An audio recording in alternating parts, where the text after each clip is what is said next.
Bueno, buen día, buenas tardes. Ahí estamos a la una, no es una cosa ni la otra. Primero, lo primero que quiero hacer es agradecerle a Carlos Benavente el habernos invitado. Es realmente un placer estar acá en Tandil, como hace 2 años. Yo hace 2 años que no podía venir a la jornada, así que muchas gracias, Carlos. Y esta mesa sobre trastornos afectivos, sobre depresión, pero no sobre cualquier tipo de depresión, no es algo general. Vamos los tres de diferente manera a hablar de situaciones complejas en la depresión, para el manejo, para el diagnóstico. Por lo tanto, no vamos a hablar de generalidades. Si alguno quiere después hacer un comentario y que hablemos de cosas generales de la depresión, bienvenido sea. Yo soy Juan José Villapriño, médico psiquiatra y profesor adjunto del área de psiquiatría de la Universidad Nacional de Cuyo. Mi tema, a ver, ahí. Yo voy a iniciar livianito, con depresión mixta, como para empezar, que es en sí un cuadro discutido en cuanto a la taxonomía, en cuanto a la nosología, si existe o no, y muy complejo para el manejo y para el tratamiento. Lo primero, a ver, de acá, ahí está. Bueno, lo primero, la declaración de intereses, que va a ser importante porque voy a hablar algo de tratamiento. Esta es una definición general, entonces ustedes dirán, ¿cómo no? Acá sí que nos vamos a hablar de cuestiones generales y nos pone la definición de depresión del NICE, que es el APSA en Reino Unido. Pero acá lo traigo para que vean dos cosas. Una, que de manera acertada, acá, ¿en dónde está el cursor? Ahí. Habla de síndrome. No hablan de enfermedad en un primer momento, sino de síndrome, por algo que vamos a plantear enseguida, que es qué vemos cuando vemos un paciente con depresión. Un síndrome, una enfermedad. Y, por otro lado, habla de que puede disminuir el funcionamiento o el rendimiento, cuando en realidad actualmente la depresión es una enfermedad que disminuye y altera el funcionamiento. Y esto también lo quise resaltar porque hace referencia a que no solo es una enfermedad metabólica, sino es una enfermedad epigenética, porque tiene innumerables influencias medioambientales que hacen que un cuadro que genéticamente es de una forma se termina expresando clínicamente de diversas formas, que es un poco lo que los tres vamos a hablar hoy. Por eso esta introducción. ¿Cuáles son los desafíos hoy por hoy? Algunos de los desafíos en relación cuando estamos enfrente de un paciente que estamos diagnosticando que puede tener depresión.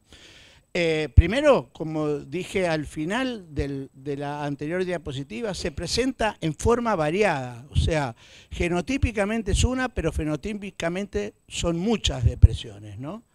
Y en diferentes intensidades, más de un 30, algunos dicen hasta un 50% de los pacientes no tienen depresiones puras, no tienen depresiones típicas, tienen todas depresiones atípicas o formas no puras, una de esas es la que voy a hablar yo. Hay un fuerte enmascaramiento de los síntomas, hay mucha somatización, hay mucho consumo de alcohol en los pacientes, hay mucha alteración cognitiva, sobre todo residual, esto que hablaban ayer, que no se puede hablar de recuperación funcional porque la mayoría de los pacientes quedan con síntomas residuales, y hay una inadecuada prescripción y de los médicos, sobre todo clínicos, pero cualquier tipo de médico, de fármacos y sobre todo ansiolíticos. Y un consejo, porque no voy a hablar de eso, pero tiro por ahí el tip, cuando ustedes vean un paciente con mucha benzodiazepina, de una que es resistencia, o es depresión resistente o es trastorno bipolar resistente, pero ese no es un paciente normal en términos de respuesta a la medicación. Y hay una altísima confusión diagnóstica con, ni hablemos bipolar, que lo vamos a diferenciar ahora, sino también con TAS, con TOC, con demencia y hasta con psicosis. Y sobre todo hay una enorme dificultad para saber qué es normal y qué es patológico en la práctica nuestra, digo, de lo que uno ve en lo cotidiano, cómo vienen pacientes medicados por depresión y no tienen depresión, ¿sí? Un poco eso es esta diapositiva. ¿Qué es y qué no es depresión? Porque no podemos llamar depresión a cualquier cosa. La depresión es una enfermedad y el resto de la tristeza, de la angustia y de las situaciones de malestar no pueden ser llamados de depresión. Llamémosle angustia, llamémosle duelo, llamémosle angustia reactiva, pero no depresión. Entonces, ¿la depresión qué es? En todos sus casos, en todas sus formas, sea bipolar, sea unipolar, siempre es recurrente. La enfermedad depresiva siempre va a ser recurrente. Si tienen un episodio depresivo que no es recurrente, esperen porque a lo mejor no es depresión. Siempre va a tener distinta cualidad. Este es un concepto que no sé si todos manejan, pero significa, en una sola palabra, cuando el paciente dice yo no soy el de antes, algo me pasó, encuentro que mi funcionamiento es totalmente diferente al que yo era antes, a eso se le llama distinta cualidad. Siempre hay alteración en el funcionamiento en la enfermedad depresiva, siempre, porque es enfermedad. Y generalmente, la mayoría de las veces, hay antecedentes y puede o no estar ligada a eventos. El problema no es que esté ligada a un evento, sino que una vez superado, digamos, el evento, el estado anímico no mejora, o sea, no queda ligada, vinculada siempre a ese evento traumático, sino que se independiza, tiene fuerza propia. Y todo lo contrario para lo que no es depresión, que sería obvio mencionarlo. En relación a la recurrencia, que ahí lo tapa mi imagen, ahí está, gracias. A ver, siempre hace un tiempo que se viene diciendo, trastorno bipolar es recurrente. No, todo trastorno afectivo es recurrente, incluida la depresión. Que haya episodios depresivos recurrentes no siempre va a ser que va a ser evolución bipolar, es un elemento. La mayoría de las depresiones, sobre todo la que voy a hablar ahora, son recurrentes y son siempre depresiones, ¿sí? Hasta que se las logra estabilizar. Y por ahí, en general, no debemos prestar atención a cómo se expresan las enfermedades o si responde a un estabilizador ponerle título bipolar, sino a cómo se presentan clínicamente y cómo evolucionan en el curso en el tiempo, ¿no? Lo mismo pasa con depresión resistente al tratamiento, que después lo podemos discutir. Y el punto central es qué define el diagnóstico, los síntomas, el curso o qué. Este es una excelente carta editorial de Gaemi con otros colaboradores que plantean esto. ¿Qué es la depresión? ¿Es una sola forma? ¿Son varias formas? ¿Qué es lo que la define? Y uno de los planteos es que justamente lo que define la depresión es la recurrencia. O sea que cuando vean recurrencia no es solo trastorno bipolar, las depresiones son recurrentes y después las tenemos que diferenciar, ¿sí? Yo voy a ir más o menos rápido porque creo que lo más rico es la discusión. Igual lo que no les quede claro, después me lo puntualizan al final. Claramente en los trastornos afectivos el diagnóstico es dimensional. La categoría nos sirve, sí, para ordenarnos, organizarnos, pero a la hora del diagnóstico y del tratamiento cotidiano con el paciente siempre nos manejamos con dimensiones y no con categorías. Ahí está. Ah, perdón, que me fui. Y acá miren, esto es de la CANMAT, es de la última guía de la CANMAT en relación a trastornos afectivos, sobre todo a depresión bipolar.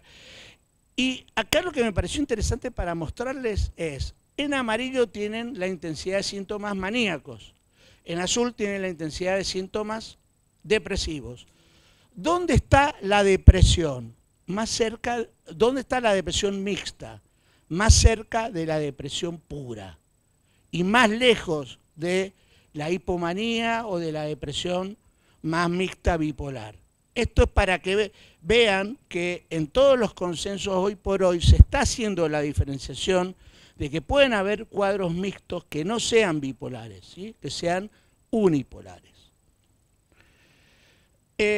me tomé el atrevimiento ayer de pedirle a Nasir Gaemi permiso para dar su taxonomía. Esta es la nosografía de Gaemi en relación a la depresión.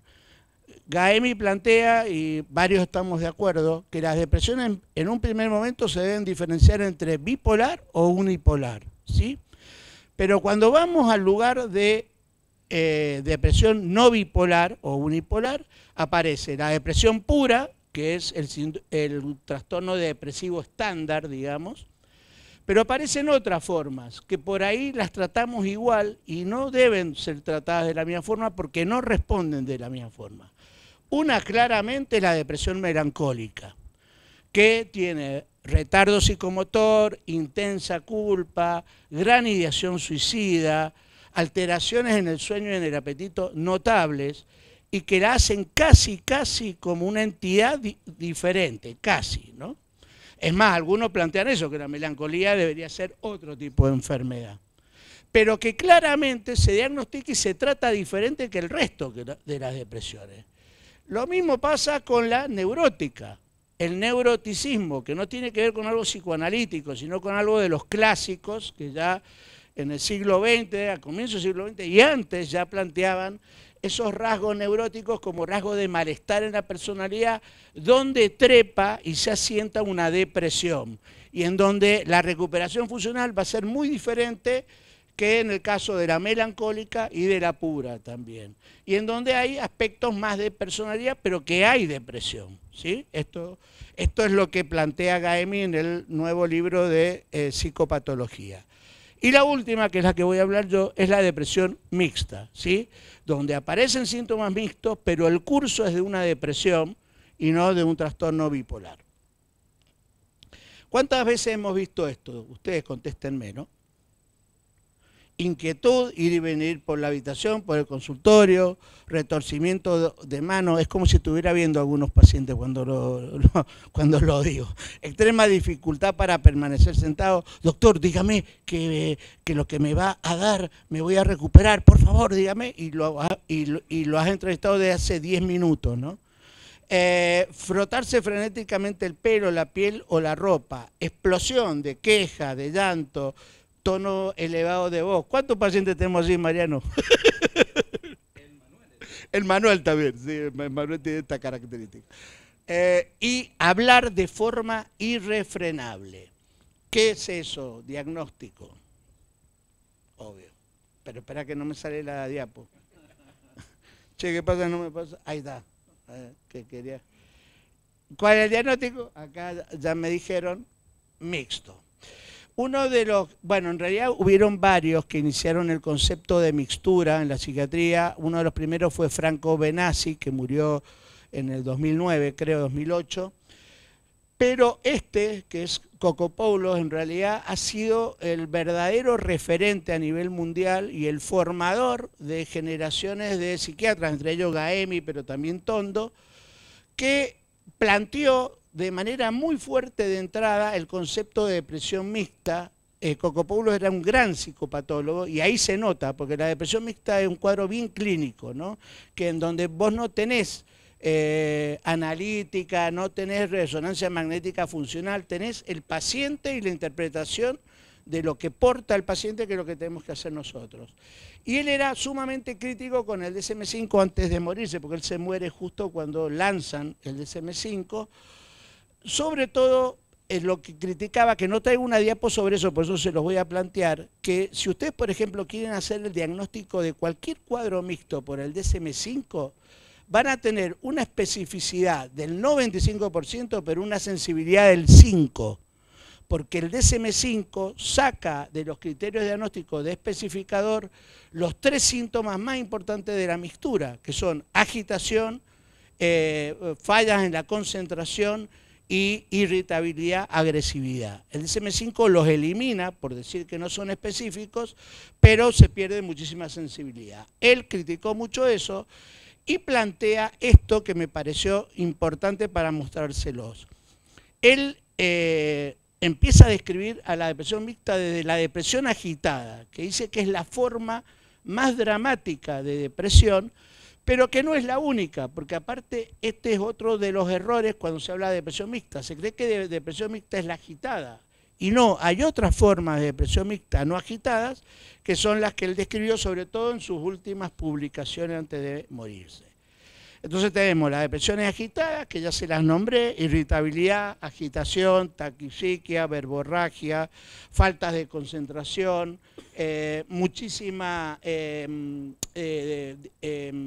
expresión, digamos, a todo nivel emocional, y ya lo vamos a ver, sobre todo mucha angustia y sufrimiento interno, que ya vamos a ver para qué sirve. Y también tenemos las depresiones mixtas no agitadas.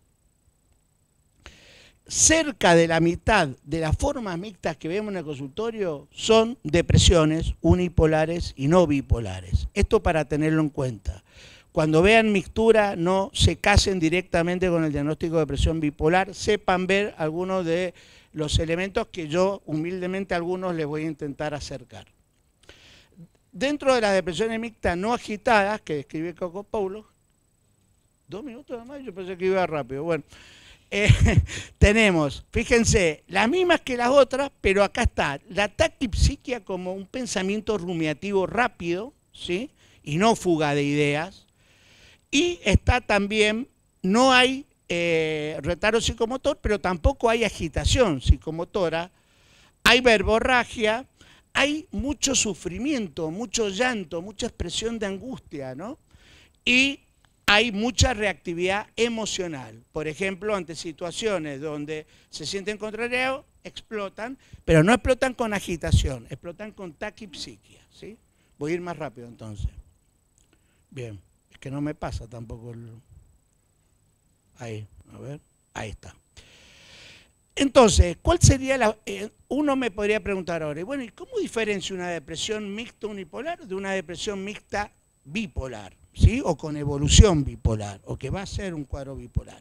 Primero, las depresiones agitadas mixtas unipolares no tienen euforia, no tienen expansividad, no tienen facilitación del contacto y no tienen gastos compulsivos como forma mixta, ¿no? Y por otro lado, sufren muchísima angustia.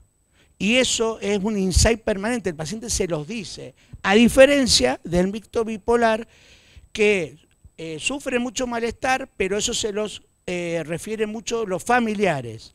Este tipo de pacientes se los refiere ellos, ¿sí? Como un insight más individual. Y acá están un poco algunos de los síntomas para diferenciar. En la depresión mixta unipolar hay pensamientos rápidos, pero son rumiativos. Hay este insight, hay este darse cuenta que están sufriendo, que están sintiendo una intensa y perturbadora angustia. Hay verborragia, pero pueden frenar. Las depresiones mixtas bipolares en general no frenan, son más impulsivas. Hay freno inercial, justamente porque son menos impulsivos, entonces pueden ir a hacer algo y se pueden frenar. Y hay mucha anedonia que no es tan frecuente de encontrar en la depresión mixta bipolar. Otra vez tengo problemas para pasar, a ver. Esta es rápidamente la escala hecha por Cocopoulos, que la tradujo y la validó en castellano Paul Boring, que lo escuchamos esta mañana, sobre depresión mixta, que tiene muchísima sensibilidad y muchísima especificidad, y con esto ya voy a terminar. Acá vamos con el tratamiento. Esta es una muy buena guía del año 2017, escribió Stahl y otros conocidos. Y acá lo que plantean como tratamiento, vamos a ir directamente al tratamiento, acá.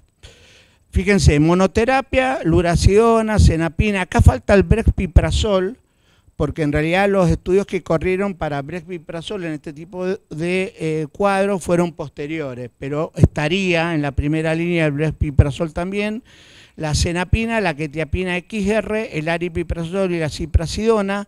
Segunda línea, la motrigina, que tiene menos evidencia en la parte mixta, valproato, litio.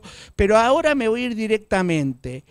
Fíjense que hay muchos que dicen prohibido antidepresivo en cuadro mixto y en depresión bipolar mixta y depresión monopolar mixta. Y fíjense, ahí aparece los IRS, los IMAO, el bupropion, ¿no?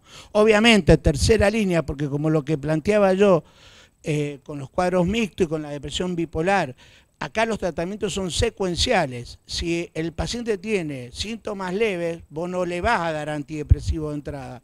Vas a intentar ajustar los estabilizadores o las herramientas que tenemos para eso. Pero si el paciente se va agravando, tenés que incluir el antidepresivo, porque si no, te importa poco lo que le pasa al paciente y eso me parece que es muy grave. Y también aparece acá la TEC como una posibilidad cuando los pacientes no respondan, el resto no lo voy a mencionar. Sí, que no recomiendan carbamazepina ni olanzapina y la monoterapia con topiramato. Y fíjense, empíricamente, en el consultorio estoy hablando, el brexpiprazol es una buena herramienta y sobre todo la vilazodona. La vilazodona anda en estos pacientes nada más y anda en dosis bajas de 5 o 10 miligramos, no más de eso. Y por último, la ketamina, que hay estudios corriendo sobre eso, y la estimulación magnética cerebral, que también hay estudios corriendo sobre eso. Y para terminar, el concepto de depresión es extremadamente amplio. Dentro de este concepto es como una caja de desastre donde entre otras está la depresión mixta. Lo que nosotros vemos como depresión al comienzo sea solo el síndrome y nos tenemos que tomar un tiempo para ver qué tipo de depresión tiene el paciente. Cada vez hay formas más atípicas y complicadas, que son las que vamos, digamos, a hablar los tres, y tenemos que estar siempre atentos, aun cuando lo hemos diagnosticado, al paciente, que pueden haber señales de que nos hemos equivocado en el diagnóstico, ¿sí? Muchas gracias y los esperamos en noviembre con el doctor Stahl en el Hyatt. Me voy a parar porque es más cómodo. Lo gordo, si nos paramos es más cómodo hablar. Bueno,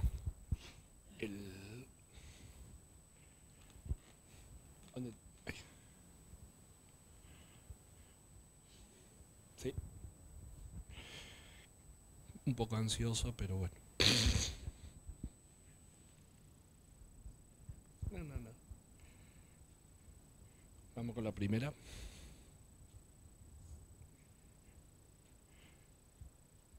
Hay una antes. Ahí está. Ante todo, agradecerle a Carlos Benavente Pinto por la invitación. Este es el segundo año que estamos. El primer año lo hicimos de manera virtual y este año correspondía que vengamos a este evento, y la verdad que es mucho mejor hacerlo de manera presencial que virtual, porque es muy agradable dar una charla con el auditorio lleno y es tan impersonal lo virtual que, bueno, yo festejo la resocialización.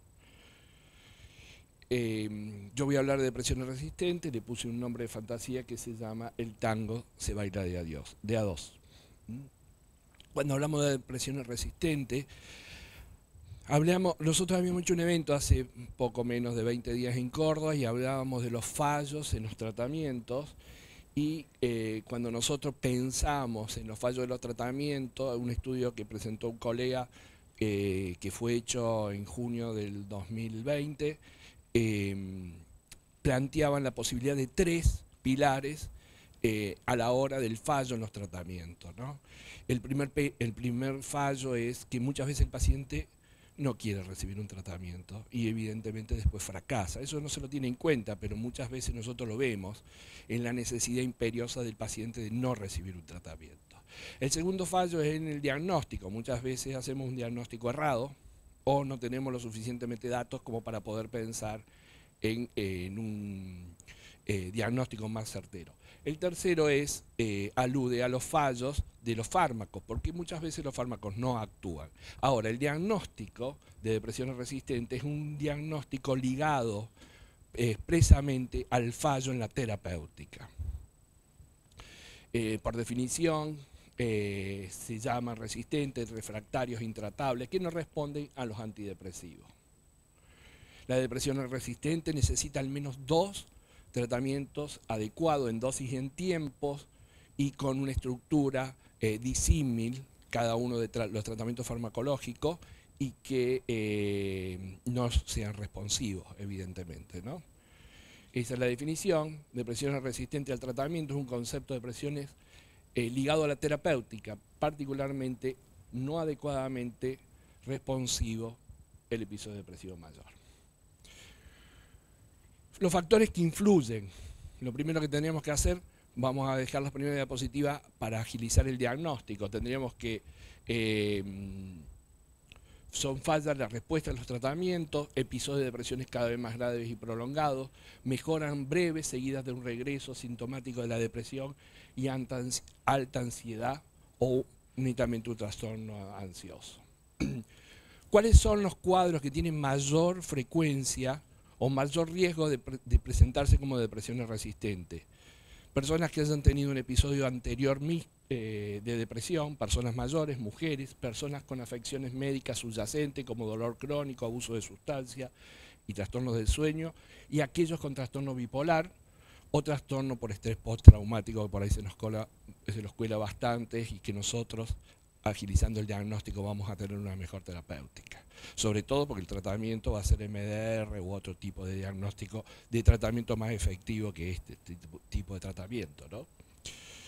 La historia clínica, empecemos por la historia clínica. Por lo general, la depresión informada tiene solo unas pocas relaciones directas a saber. Los síntomas depresivos actuales, el neuroticismo, la depresión de los padres, la herencia, y ahora se está empezando a hablar del porcentaje de grasa corporal.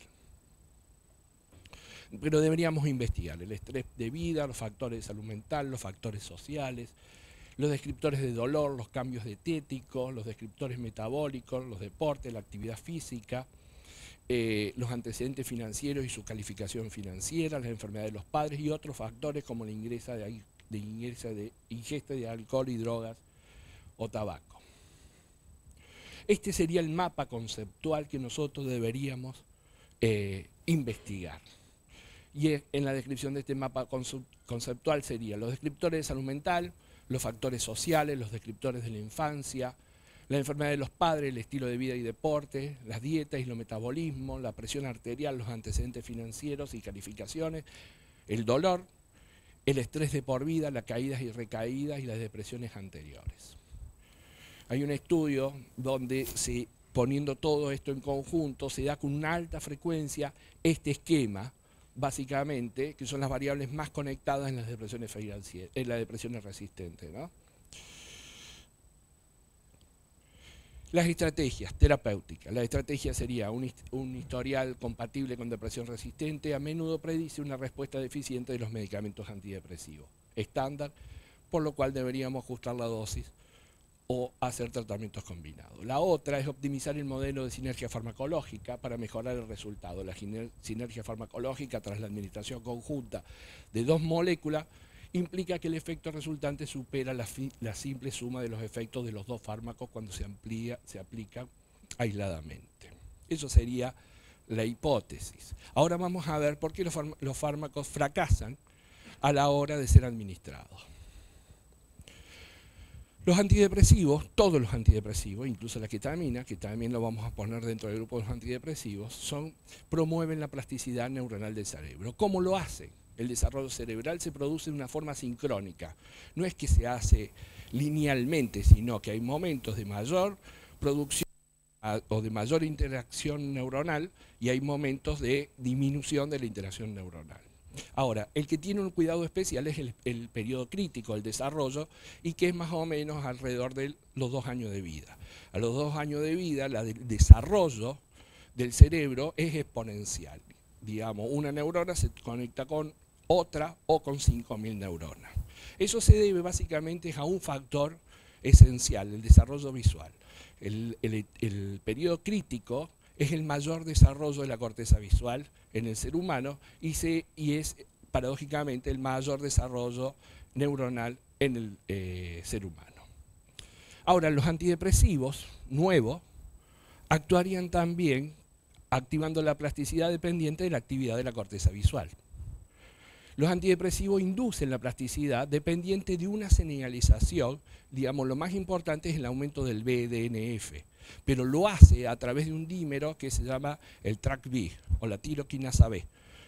La tiroquinasa B juega un factor importantísimo a la hora de la neurogénesis cerebral porque es el mediador entre lo que vamos a estar viendo, que son los factores externos, la acción del fármaco y la producción de BDNF. Por medio de esto mejoran la adaptación social de la agresión ambiental y la introducción de plasticidad y resocialización. ¿Qué sería el efecto sinergia farmacológica? La señalización de BDNF es necesaria y suficiente para la acción de fármaco antidepresivo. El colesterol actúa con neurotrofinas con la TrkB. Los antidepresivos se unen y activan la TrkB de una forma dependiente del colesterol. Los antidepresivos promueven entonces la movilidad del TrkB y los antidepresivos mejoran, digamos, la acción a largo plazo en la neurogénesis en comparación o en unión con los niveles de colesterol cerebrales. ¿Cómo es esto? El colesterol juega un papel importantísimo en la activación de las TrkB. ¿Por qué juega un papel importantísimo? El mayor desarrollo del cerebro humano se lleva en periodos prenatales, como por ejemplo la tercera semana o el tercer mes de gestación, perdón, no la tercera semana, donde los niveles cerebrales en el feto rondan alrededor de los 300 miligramos de colesterol. Es el mayor desarrollo embrionario, pero también el mayor desarrollo de la neurogénesis cerebral en el periodo crítico también van acompasados con los niveles de colesterol más altos en la infancia. Entonces, niveles bajos de colesterol son compatibles con nivel bajo de neurogénesis cerebral o niveles bajos de sprouting cerebral. Cuando nosotros vemos las dietas hipolipemiantes, estamos pensando, si bien el colesterol no pasa la barrera hematocefálica, pero la producción de colesterol disminuye tanto a nivel general como a nivel central. Entonces, cuando vemos anorexia o pacientes vegetarianos, pensamos en que los niveles cerebrales de colesterol son bajos. Entonces, por ende, empezamos a pensar que los fármacos no actúan porque no tenemos niveles de colesterol aceptables. Ahora hay una nueva hipótesis. Las enfermedades degenerativas o enfermedades como el Alzheimer se ven que son más frecuentes en personas que han mantenido niveles bajos de colesterol. No solamente no regeneran mejor el sprouting cerebral en la adultez, como lo hacían en la infancia, sino que deterioran aún más las conexiones interneurales con niveles de colesteroles bajos. Bueno, acá lo que tiene bastante importancia son las balsas lipídicas. Las balsas lipídicas son balsas de colesterol que están al lado de los dímeros, de los TrkB, que son los dímeros de membrana, y que esa balsa de colesterol no solamente tiene colesterol, sino también que tiene fosfolípido. Entonces, no solamente mejoran la apoptosis, el regeneramiento neuronal, sino que los fosfolípidos mejoran la producción y el agrandamiento y el funcionamiento de las membranas neuronales. El ambiente. Otro factor importante es el ambiente. Los precursores neurales presentados en el hipocampo son modulados por varios estímulos neurogénicos donde están incluidos el enriquecimiento ambiental. El mayor número de células neuronales inmaduras, beta-tubolinas, más se originan a partir de células gliales, ¿no? Es decir, las células de sostén se van diferenciando en nuevas neuronas. Estas son las stem cells. Si ustedes se acuerdan, en el cerebro tenemos un sinnúmero de neuronas o de células que todavía no están diferenciadas, que se llaman stem cells, y se hacen gracias al enriquecimiento ambiental. Todo se realiza a través de la señalización también mediada por el TrkB. ¿Cómo funcionan los antidepresivos? ¿Cuáles son los mecanismos moleculares que ponen en marcha los fármacos? Los antidepresivos estabilizan la tiroquinasa en el complejo colesterol. La translocación de la tiroquinasa B en la superficie celular mejora la señalización y la producción de BDNF. Todos los antidepresivos, incluido la ketamina, que no es, la acción de la ketamina no es por acción sobre los receptores MDA, sino la acción de la ketamina tiene que ver con la recepción o con estas TrkB, no un receptor específico como nosotros pensábamos que era la acción de la ketamina. Aumenta la expresión y la señalización de los factores neurotróficos derivados del cerebro a través de receptores que habíamos dicho antes, los TrkB. ¿Cómo alivian las depresiones estos mecanismos?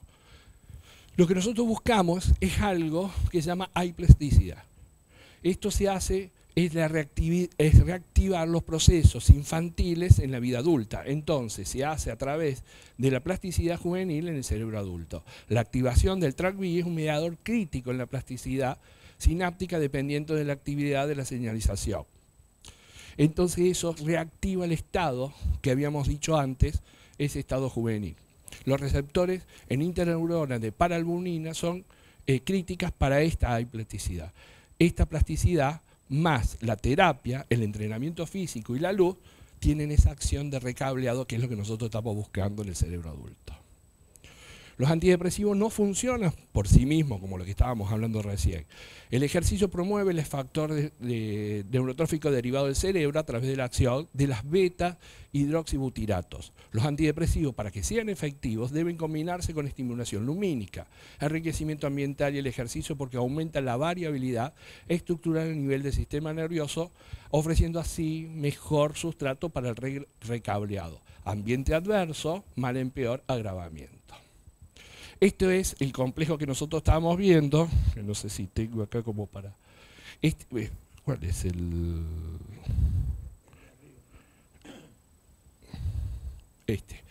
Este es el dímero que nosotros vemos, el dímero del TrkB. No sé si lo pueden ver. Estos son las vesículas de colesterol y mire cómo la señalización va aumentando la acción del antidepresivo, que este es el antidepresivo, no entraría en cantidad suficiente en los lugares que no hay colesterol, ¿no? Y ahí fíjese el aumento de los TrkB en base a la cantidad de factores ambientales que están presentes en este tipo de hipótesis. Entonces, en la vida como en la naturaleza y en nuestro cerebro se necesitan al menos 2 para bailar el tango. Muchas gracias, creo que me viene bien con el tiempo.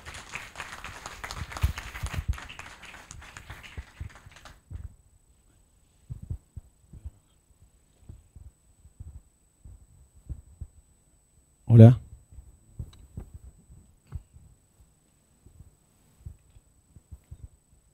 Bueno, mientras van cargando las filminas, ¿era? No, el PowerPoint. Sí. Bueno, les iba a agradecer a Carlos Benavente por habernos invitado. Yo soy Juan José Sáez, soy médico psiquiatra, trabajo en Neuquén.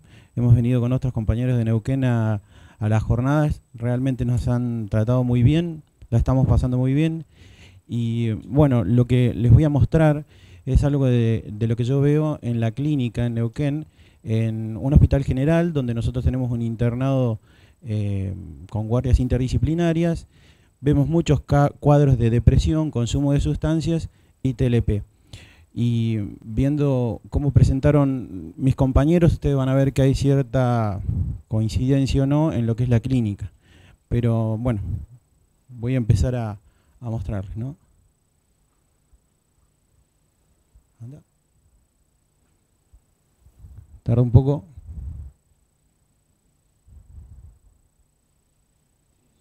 Está muy pesado, capaz. Ahí era. Claro, esto no, cuando está. Esto es mucho así. Y ahí está. Bueno, la depresión, cuando uno ve a un paciente que puede estar en la guardia, en el consultorio externo, ustedes van a ver que muchos de estos pacientes vienen presentando un cuadro depresivo. Nosotros vemos muchos adolescentes con consumo de sustancia que lo primero que ves es un cuadro depresivo. Y no sabés qué empezó primero, si los trastornos en sus relaciones o el cuadro depresivo o el consumo de sustancias, viene con todo un mix. Bueno, las personas que acompañamos en la clínica del trastorno límite, esto lo sabemos bien porque vamos a ver que siempre vienen de la mano. Los dos, y el principal cuadro que vamos a encontrar es la depresión.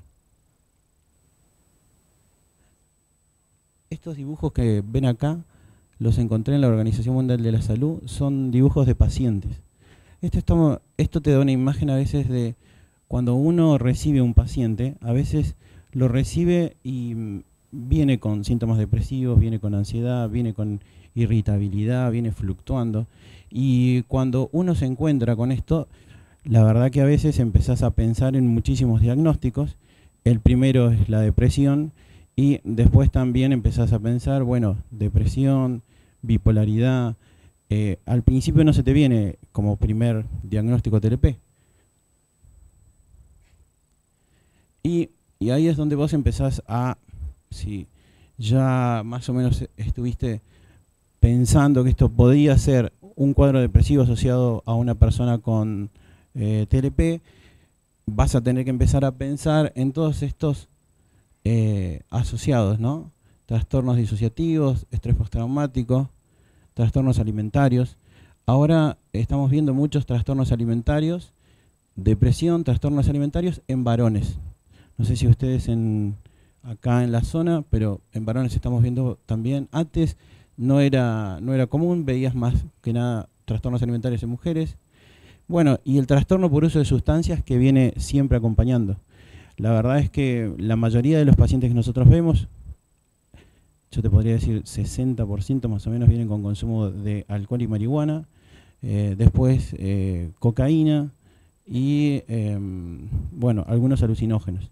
Drogas de síntesis en Neuquén no estamos viendo, pero no muchas. Y esto es lo que uno empieza a pensar, ¿no? Esto es una persona con un cuadro depresivo, es una persona con una bipolaridad, está con una depresión atípica, está con un estrés postraumático. A veces también cuando uno empieza a pensar en todos estos diagnósticos, lo que empieza más que nada a hacer es a historizar.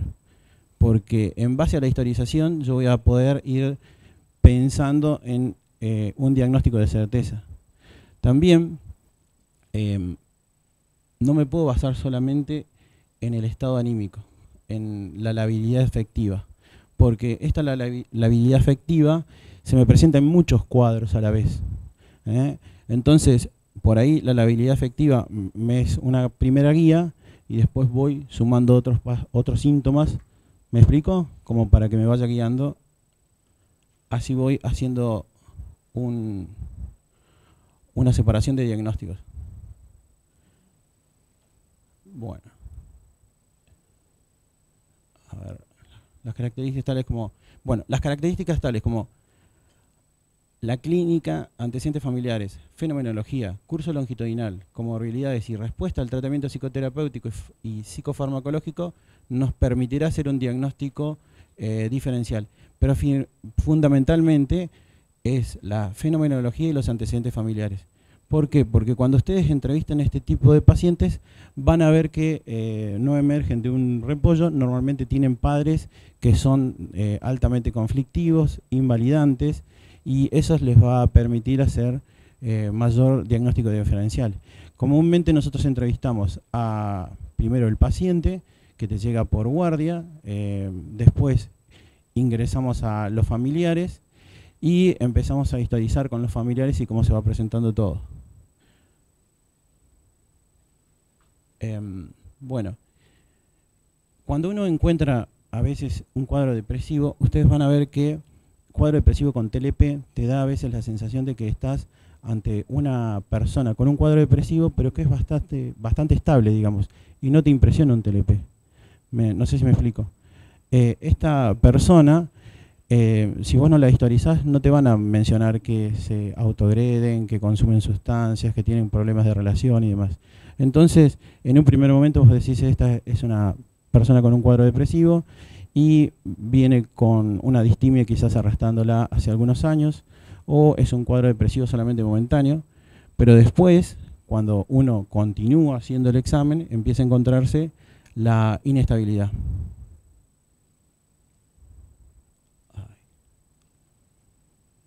Bueno, podríamos decir entonces que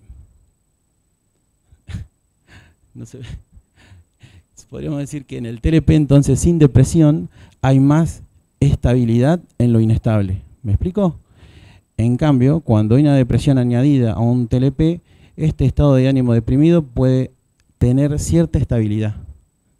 Es medio complejo, pero la solución entonces es historizar, se debe identificar síntomas y prevenir. Bueno, les voy a pasar esto porque estos son estudios que a ustedes les permiten más o menos pensar en un TLP. Ya a los 11 años se empiezan a identificar síntomas. Entonces, si yo historizo y empiezo a preguntar cómo se comportaba ya a los 9, 8, 7, cómo era su comportamiento en la escuela, cómo eran sus relaciones, ya empiezo a identificar síntomas de TLP. Cuanto más temprano, mejor. Y también empiezo a permitirme un diagnóstico diferencial si este es una persona con una bipolaridad, ¿me explico? Con otros cuadros más complejos. Bueno, y esto es también muy interesante. Si tiene autolesiones repetidas e intentos de suicidio, quizás a ustedes en las guardias, por lo menos a nosotros nos llegan con los intentos de suicidio o autoagresiones. Asunción de conductas de riesgo e impulsividad, también exceso de alcohol, abuso de drogas, mezclas de altos niveles de interiorización, síntomas depresivos y ansiedad, problemas de externalización, cómo se puede relacionar con nosotros.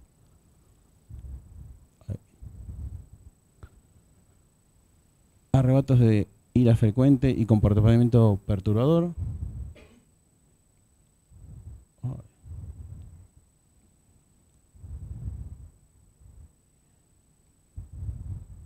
Bueno, ya lo voy a lograr. Sí, ¿no?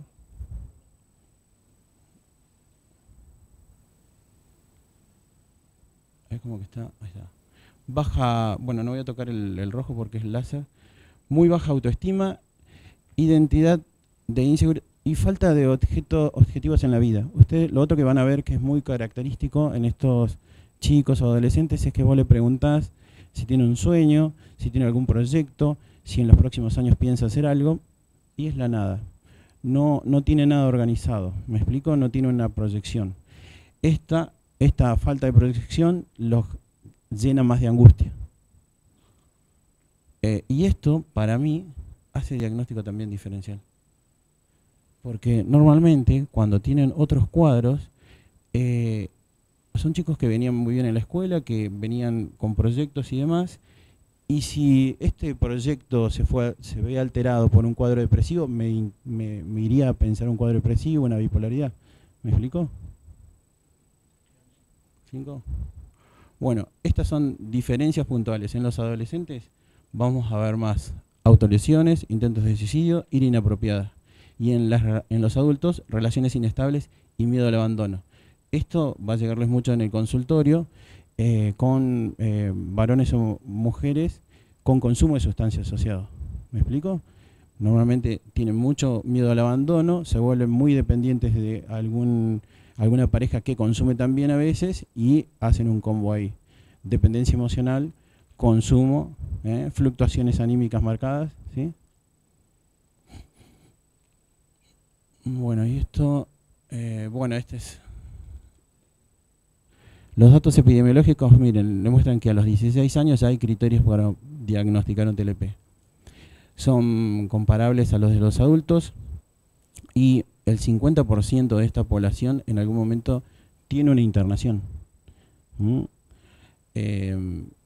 Las internaciones, bueno, como yo les decía, eran principalmente por intentos de suicidio, autoagresiones o intoxicaciones masivas. Bueno, la intoxicación entra normalmente por clínica médica y a nosotros nos interconsultan. Bueno, esto es algo también interesante. Los intentos de suicidio son muy altos y la tasa de suicidio es alta. Por lo tanto, cuando ustedes trabajen con un TLP, tienen que tener un protocolo de acción ante riesgo de suicidio. Esto les va a permitir a ustedes tener una red armada, porque esta persona no va a ser uno, va a ser varios intentos. Y en esos varios intentos uno tiene que estar más o menos organizado, porque les va a generar mucha angustia. Es ideal manejarlo siempre en equipo, tener personas que, por lo menos en Neuquén, manejamos muchos de estos pacientes con psicoterapeutas especializados en TLP, en DBT. Entonces, con un equipo que te ayude con lo que es seguimiento en DBT, líneas telefónicas, trabajo sobre los padres y acompañamiento farmacológico, va a ir acompañándolo y en el transcurso de 1 año, 2, vas a ir logrando cada vez más. Hay que tener paciencia, porque te llevan tiempo y son procesos largos. Bueno, esto cuando ustedes vean y evalúen a los familiares van a ver que son familias en las cuales la invalidación es muy marcada. No validan a los hijos o los maltratan en forma constante. Cuando identifiquen a alguno de los padres, son padres, algunos son psicópatas, ¿me explico? Son padres con rasgos psicopáticos marcados y a veces boicotean el tratamiento. Hay que saberlo identificar para aislarlo al adolescente o crearle otra salida. Incluso hemos tenido casos en que lo sacamos del ámbito familiar, le creamos otro departamento y se va a vivir con una tía, un abuelo, y eso hace mejorar el cuadro. Reducen los intentos de suicidio y evitamos que entre tanto en contacto con el padre, que es bastante tóxico, ¿no? Bueno. Esta es una recomendación. Cuando ustedes trabajen con depresión, TLP, siempre papel primordial para la terapia. La psicoterapia es la base del tratamiento. La necesidad de un terapeuta administrador, decimos, o alguien que guíe todo el tratamiento. Psicoeducación para la familia, participar a la familia en el tratamiento, participarla en cómo actuar ante un intento de suicidio, ante autoagresiones, ante intoxicaciones con fármacos. Y uso de un algoritmo de medicación, ¿no? Bueno, si todo va bien, fíjense, en unos 10 años, el 85% de los TLP supera el proceso y a los 16 años ya casi todos están solucionados. Lo que nosotros decíamos el otro día era, esto es o muy buen trabajo de los terapeutas o que el tiempo lo cura todo, porque con el tiempo, después de, claro, madura, cambia, cambios. Bueno, y esta fotografía que era la de Marcia Linehan, Marcia Linehan es una referente en lo que es TLP y realmente crea todo un tratamiento que es espectacular. Quien lo lea van a ver que... Bueno, voy a ir más rápido. Bueno, esto ya lo hablamos. Bueno, y el tratamiento farmacológico, Chepo ayer charlaba algo de esto, hablábamos que vieron que hoy se recomienda no usar antidepresivos. También hay una línea que te recomienda en TLP y cuadro depresivo no usar antidepresivos. La verdad es que nosotros usamos antidepresivos y los combinamos con estabilizadores del ánimo o con antipsicóticos. Vieron que te recomiendan mucho quetiapina. La verdad que yo usé mucho aripiprazol. Ahora está saliendo pegfiprazol con muy buenos resultados, por lo menos. Es un muy buen psicofármaco. Y lo combinamos con el antidepresivo que, de acuerdo a la clínica que me presenta el paciente, voy a elegir, ¿sí? Bueno, y como siempre, hacer mucho hincapié sobre la psicoterapia. Porque, ¿qué va a pasar también? El paciente por ahí evoluciona rápidamente con el psicofármaco, deja la psicoterapia, solamente te viene a vos, y volvemos al bucle. ¿Me explico? A los 3 meses, autoagresiones. O entra en una nueva relación de pareja, autoagresiones, intentos de suicidio. ¿Me explico? Bueno, terminamos. Llegué justo. Los quería invitar. Nosotros vamos a armar unas jornadas en octubre, en Neuquén, 20-21 de octubre, están todos invitados. Y bueno, espero verlos por allá, si es posible. Muchas gracias. Abrimos para preguntas. ¿Tenemos tiempo para las preguntas o no? ¿No? 5 minutos, bueno. 1 o 2 preguntas. Hago la primera pregunta, que es la que le hice a él recién. Él no recomendó la olanzapina en las depresiones mixtas y es el que más uso yo. Digamos, pero bueno, y no solamente eso, y lo voy a también agravar un poco más. Lo uso en las depresiones mixtas con mucho deterioro cognitivo y yo tengo buena respuesta, pero que me explique por qué no. Bien. La explicación son 2. Una, En general, la olanzapina es un gran fármaco en cuanto al efecto, pero tiene un perfil de efecto secundario muy desfavorable. Y no fui yo, fue Stahl, o sea, fue la guía la que recomienda, porque hoy por hoy las recomendaciones se hacen no solo teniendo en cuenta la eficacia, sino los efectos adversos, y ahí es donde pierde puntos la olanzapina. En el caso de las depresiones mixtas, pero en el caso de la depresión mixta, yo no traje otro, porque tengo muchos metaanálisis sobre cuadros mixtos, y en los cuadros mixtos la olanzapina no es eficaz en los síntomas mixtos. Está de la mitad para, digamos, abajo. Yo hice un ranking de un metaanálisis que hace Vázquez con los tratamientos en los episodios mixtos, y los que puntúan más arriba son cariprazina, brexpiprazol, la carbamazepina de liberación prolongada, pero la olanzapina está en la cola. Por eso esas son las dos explicaciones, los efectos adversos, porque teóricamente en los síntomas mixtos no funciona, pero yo hablé de depresión mixta, ¿sí? ¿Alguna pregunta, algún comentario? A mí me pareció muy importante, bueno, lo que vos hiciste me pareció re importante y muy relevante, y sobre todo esto que vos planteabas, que la no respuesta es a la intervención, no al tratamiento farmacológico. Eso me pareció lo más importante, ¿no? Bueno, no sé si hay alguna otra... ¿Alguien más que quiera plantear algo? Listo, entonces cerramos. Muchas gracias a todos.